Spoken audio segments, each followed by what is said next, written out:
바울 사도께서 자신을 소개를 하였는데 하나님의 뜻으로 예수님을 세상에 전하는 사도가 되었다라고 인사를 합니다. 그리고 처음 이제 서신서를 시작하면서 찬송하리로다 이런 고백을 합니다. 무엇을 찬송하느냐? 이제 그 다음에 그 이유가 나와 있습니다. 하늘에 속한 신령한 복을 받았기에 우리는 하나님을 찬송하지 않을 수 없다라는 것이 하늘에 속한 것이죠. 이 땅에서는 볼 수도 없고 들을 수도 없는 그 영의 세계 안에서, 그 영계 안에서 하나님께 속한 그 복이 우리 인간 세상에 내려왔다는 그런 말씀입니다. 이것은 그냥 내려오는 것이 아니고 인간의 머리로는 가히 이해할 수 없는 그 어떤 세계 안에서 또 영원이라는 그 시간 안에서 창세전에 미리 하나님께서 계획하신 일이다. 어떻게 계획하시느냐? 그분의 기쁘신 뜻대로 계획하신 일이다 라고 말씀을 이어갑니다. 참 이해할 수 없는 말이에요. 그래서 이 신령한 복이다 라고 하는 것은 좀 쉬운 단어로 이야기한다면 초월적인 복.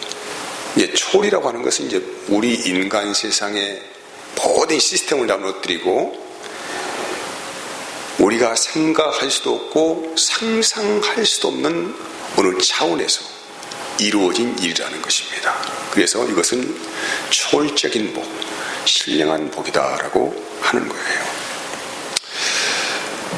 이 말씀에 대해서 수많은 사람들이 걸려 넘어지는 거친 돌이 되는 것입니다. 우리 현재 이 사람은 말이에요, 극도로 팽배해진 그 자기 주체 의식 안에 살고 있어요. 과거에 우리가 인류 역사를 보면은 군주 시대에는 그 군주의 힘에 눌려서 자기 주장하지 못하고 살았죠.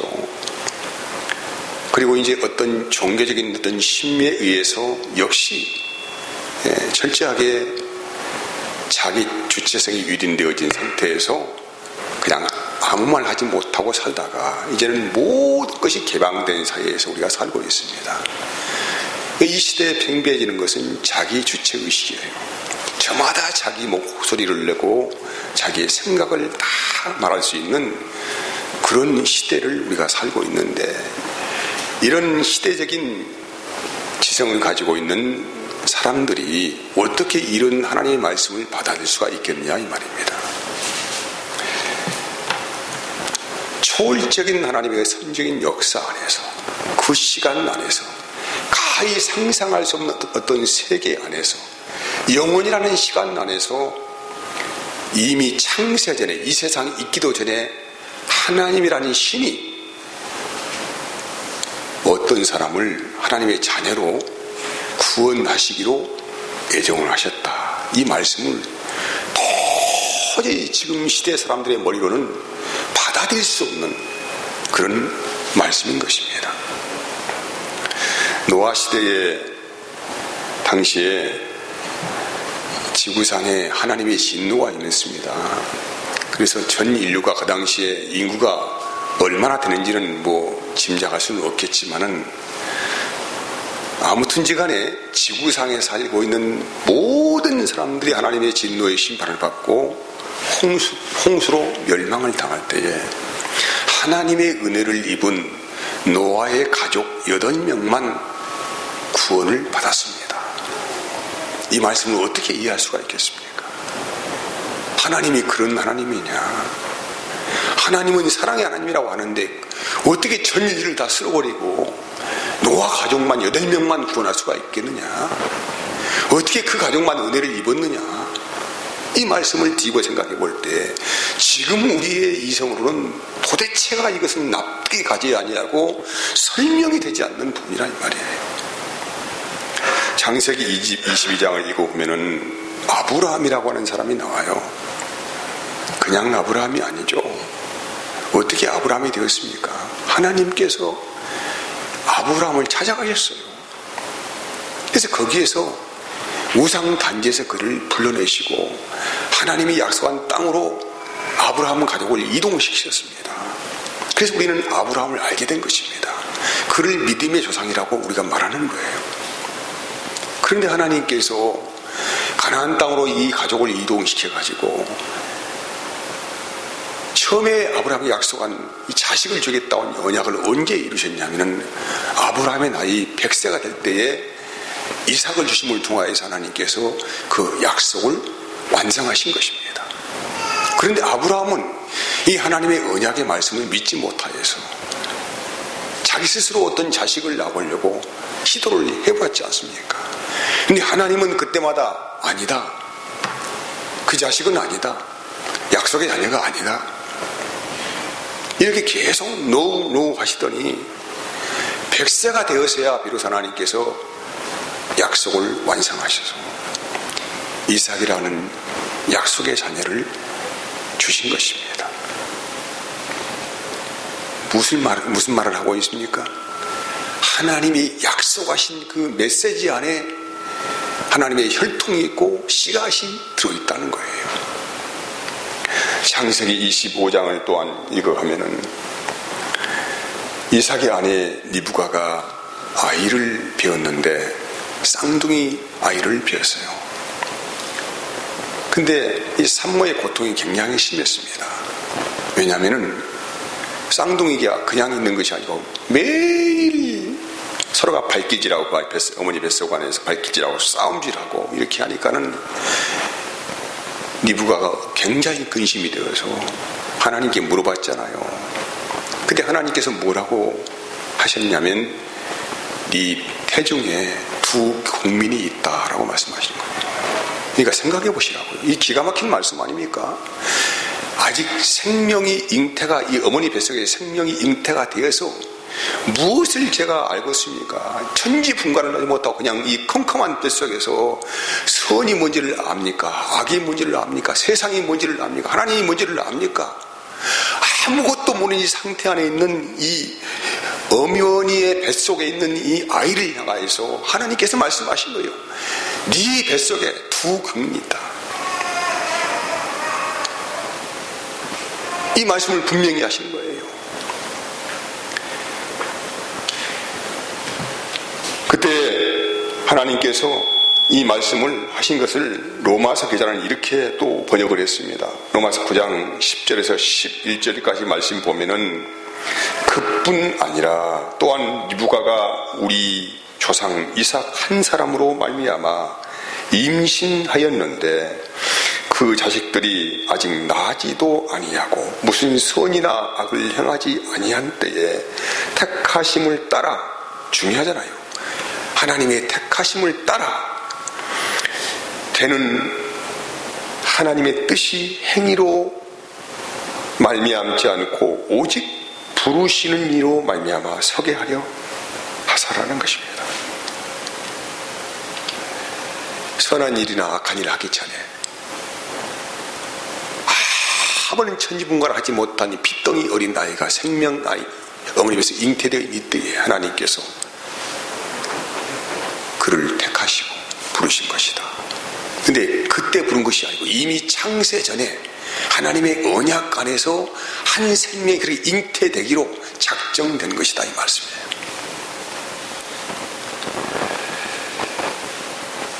여러분, 그래서 이 하나님의 자녀가 되는 조건, 그 조건이 뭐냐고 물어본다면은 너무나도 단순한 진리입니다.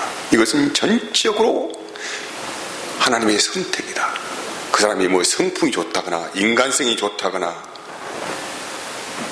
또 뭐 판단력이 뛰어나다거나 머리가 좋다거나 또 명예나 부귀를 가지고 있다거나 이런 것 전혀 묻지 아니하시고 이런 것 전혀 결치 아니하시고 전적으로 하나님의 부르심 안에 있다는 거예요.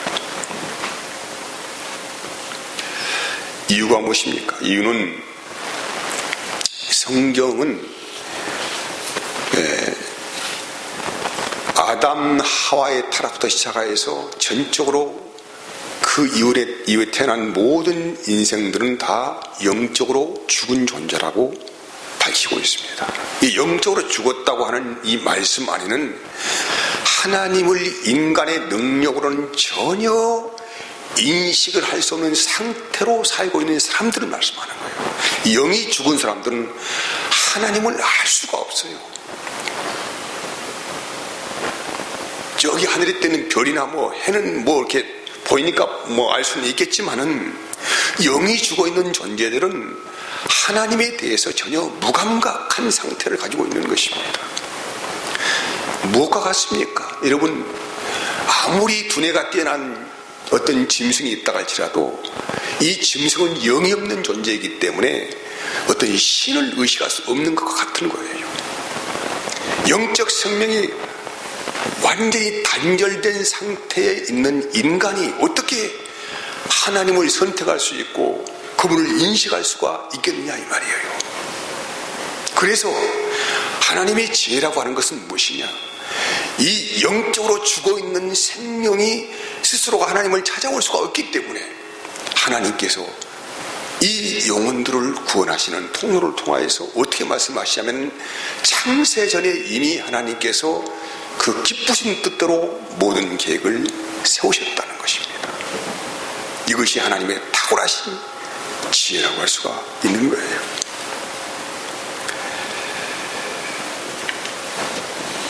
이사야 선지자에게 하신 말씀을 확인해 봅시다. 이사야서 6장 10절 말씀에 이 백성의 마음을 둔하게 하며 그들의 귀가 막히고 그들의 눈이 감기게 하라. 염려하건대 그들이 눈으로 보고 귀로 듣고 마음으로 깨닫고 다시 들어와 고침을 받을까 하노라 하시기로. 마이크가 좀 울리니까 좀 꺼주시기 바랍니다. 찬양의 마이크. 그러니까 이 말씀이 무슨 말씀이냐면은 인간 스스로 뭔가를 어떤 신을 의식하고 깨우쳐서 하나님께 돌이키게 된다는 문제가 있다는 말씀이에요. 여러분, 우리가 인간적인 생각 안에서는 우리 스스로가 깨우쳐서 하나님을 알면 얼마나 좋겠습니까? 근데 이렇게 되어지면 큰 문제가 발생하게 되기 때문에 하나님께서 그들의 눈을 막고 귀를 막아서 하나님께 스스로 깨우쳐 돌아오지 못하도록 하시겠다. 이 말씀을 이사야 선지자를 통하여 하신 거예요. 왜냐하면은 우리 사람이 스스로 뭔가를 깨우쳐서 어떤 신을 알았다고 했을 경우에는 이제는 그 신이 어떤 존재가 되냐면은 자기의 부탁을 들어주고 자기가 원하는 걸 들어주는 신으로 그 신을 전락시켜버립니다. 왜? 자기의 지혜로 알았기 때문에 그렇습니다. 자기 스스로의 지혜로 알았기 때문에 이것은 하나님이 원하지 않는 길이다 이 말이죠. 그래서 하나님께서는 철저하게 인간 스스로 하나님을 의식하고 깨달아 아는 모든 통로를 차단하신 거예요. 오직 그분이 우리를 긍휼히 여겨주시어서 은혜를 우리 심령 안에 부어주셔야만이 우리는 비로소 영의 눈에 감각이 살아나서 그분을 의식하게 되어지고 그분을 우리 마음으로 알게 된다. 나는 그런 은혜를 우리에게 보여주기 위해서 우리를 우상 숭배에서 건져내기 위해서 하나님께서 은혜를 부어주는 통로가 되기 때문에 이런 말씀을 하신 것입니다. 이사야서 41장 14절을 읽어보면은 버러지 같은 너희 야곱아 너희 이스라엘 사람들아 두려워하지 말라. 나 여호와가 말하느니 내가 너를 도울 것이라. 내 구속자는 이스라엘의 거룩한 이시니라. 그러니까 야곱은 하나님의 사랑을 입은 자 아닙니까? 근데 이사야 선지자를 통하여서 야곱은 어떤 인생이냐? 지렁이 같은 인생이다. 이렇게 하나님께서 말씀하셨습니다. 여러분 지렁이 버러지 이렇게 똑같이 동일한 말을 쓰고 있는데 지렁이는 흙 속을 파고 다니면서 흙에서 벗어나면은 금방 햇빛에 받아가지고 말라 죽던가 아니면 새 모잇감으로 그냥 그대로 죽게 되는 것입니다. 그러니까 아무런 어떤 외부의 어떤 충격이나 공격에 대해서 아무런 저항을 할 수 없는 존재가 지렁이라 이 말이에요. 근데 하나님께서 이 지렁이 같은, 이 야곱 같은 우리를 하나님께서 사랑으로 보듬어 주시고 싸매어 주셔서 생명길을 인도하신다. 왜? 무슨 이유 때문에? 다른 이유는 없어요. 내가 착해서, 내가 뭐 인간성이 되어서, 이런 건 하나님은 전혀 개의치 아니하시고 오직 창세 전에 나를 선택했다는 그 한 가지 이유 때문에 하나님의 보호와 사랑을 우리가 받고 있다. 이런 말씀을 하는 것입니다. 로마서 8장 10절에서 16절까지 말씀을 읽어보면은 하나님의 택하심에 대해서 말씀하고 있는데, 이것은 사람이 원한다고 뭐 노력한다고 되는 문제가 아니라는 것을 말씀하는 거예요. 어떤 사람이 하나님이 일방적으로 택했다고 하니까 굉장히 불만을 가지고 있습니다. 그래서 어찌 네가 하나님의 이 택하심에 대해서 네가 반문하느냐, 이렇게 노여워하면서 토기장의 비유를 드는 거예요. 봐라, 토기를 빚는 토기장이가 자기의 뜻에 따라서, 자기의 마음에 따라서 어떤 것은 항아리로, 어떤 것은 화병으로, 어떤 것은 그릇으로, 그건 토기장의 뜻이 아니냐. 어떤 것은 천한 그릇으로, 어떤 것은 귀한 뭐 어떤 그릇으로, 이걸 만드는 것은 전적인 토기장의 뜻에 있지 않겠느냐 이 말이죠. 하물며 그런데 어찌 하나님께서 자기의 권위 안에서 하나님으로 우리를 계획하시고 선택했다는 것에 대해서 네가 거기에 대해서 반문할 수가 있겠느냐, 이런 말씀을 이어가고 있습니다. 이렇게 여러분, 창세전에, 이 굉장히 중요한 말입니다. 제가 계속 강조합니다. 창세전, 우리가 알 수 없는 어떤 시간, 영원한 어떤 세계 안에서 하나님이 계셨고, 우리 인류가 시작하기 전에 하나님은 혼자 스스로 계셨고, 그 스스로 계신 하나님께서, 그 전능하신 그분이 나를 그리스도 안에서 때가 되면 구원하시기로 이미 예비하시고 설계하신 일에 대해서 우리에게 말씀하는데, 이것을 뭐라고 합니까? 신령한 복을 주었다라는 것입니다. 신령한 복. 그래서 여러분 보세요. 한 사람의 구원이 이루어지는 과정이 간단하지가 않습니다. 수많은 하나님의 간섭하심이 거기에 있어요. 인류 역사 안에서 수많은 오류가 있고 수많은 시간의 통곡은 있었지만은 그 시간과 공간 안에서 하나님이 간섭하시고 간섭하여 주시어서 한 생명을 그리스도 안에서 태어나게 하신 역사를 오늘 말씀을 하고 있는 것입니다. 모세라는 사람의 예를 들어보겠습니다. 이스라엘은 한때 애굽에서 400년 동안 거의 종과 같은 신분으로 살았습니다. 근데 갈수록 시간이 가면 갈수록, 왕이 바뀌면 바뀔수록 이스라엘의 확대는 극심해졌고, 굉장한 노동의 대가를 치르면서 생명을 연명할 때에 하나님은 모세라는 사람을 이스라엘 구원할 지도자로 세우셨습니다. 근데 모세가 태어난 시대가 별로 좋지가 않았어요. 왜냐하면 애굽인들의 확대가 극심하여서 이상하게 이스라엘 민족들은 그렇게 확대를 하면 할수록 더 강성해져 가지고 더 많은 애를 출산하고 한다 이 말이죠.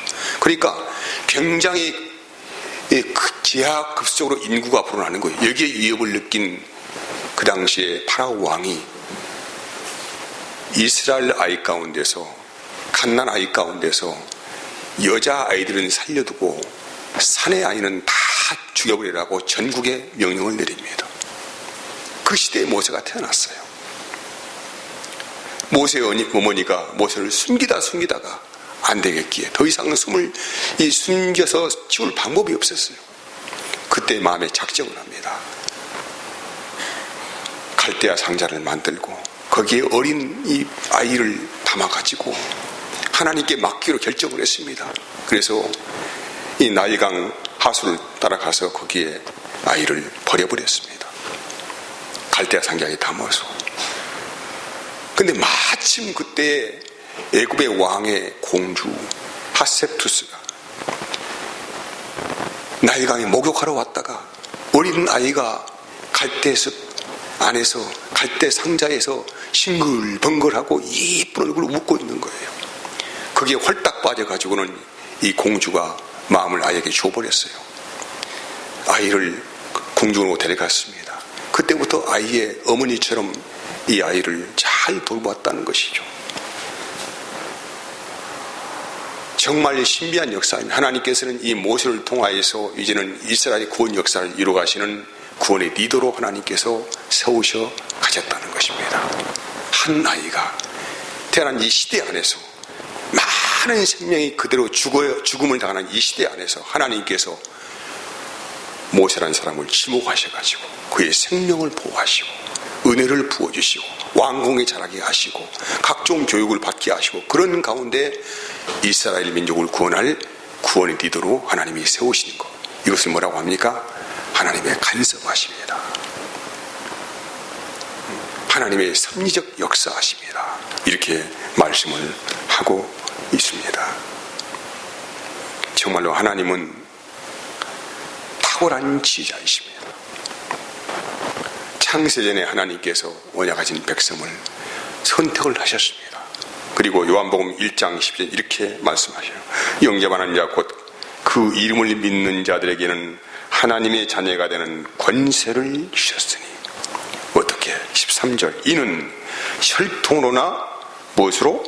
육정으로나 사람의 뜻으로 나지 아니하고 오직 하나님께로부터 난 자들이라고 하는 것입니다. 하나님께서 저와 여러분의 생명을 하나님의 자녀로 태어나게 하기 위해서 엄청난 시간 안에서 작업하시고 간섭을 하셨는데 수많은 오류와 종교적인 미혹과 전쟁, 질병, 수많은 현자들의 화려하고 깊은 철학, 또 사망과 또한 낙태와 이런 것들 안에서 하나님께서 그 생명을 보호해 주시어서 이 세상에 눈을 뜨게 하시고 은혜를 부어주시어서 그 긍휼하심 안에서 예수 믿는 복을 우리에게 허락하신 것입니다. 곰곰이 생각해 보면 기가 막힌, 이것은 가만히 생각해보고 생각해보면 기가 막힌 하나님의 선적인 인도하심과 역사가 없었다고 한다면 우리는 가히 어찌 하나님의 이름을 알 수가 있겠습니까? 이런 복을 받은 사람들이 오늘 본문의 말씀처럼 어찌 주님의 이름을 찬송하지 않을 수 있겠느냐? 이런 복을 받은 사람들이 어찌 주님을 배반하고 따라갈 수가 있겠느냐? 이런 복을 받은 사람들이 어찌 그 생명의 능력이 무엇인지를 모르고 자기 멋대로 살아가기를 원한다는 말입니까? 여러분, 우리가 받은 이 복이라고 하는 것은 세상 사람들은 감히 만질 수도 없고 볼 수도 없고 느낄 수도 없는 전적인 하나님의 긍휼하심의 은혜 안에서 우리에게 주어진 복 중에 최고의 복이라고 하는 거예요. 이 세상은 끝이 납니다. 사람의 생명도 때가 되면 다 죽습니다. 근데 그리스도 안에 있는 사람만이 무슨 약속 안에서, 영생이라고 하는 약속 안에서 생명이 살아있음을 고백하는 은혜를 누리게 되는 것입니다. 자, 기도하겠습니다. 하나님 감사합니다. 기가 막힌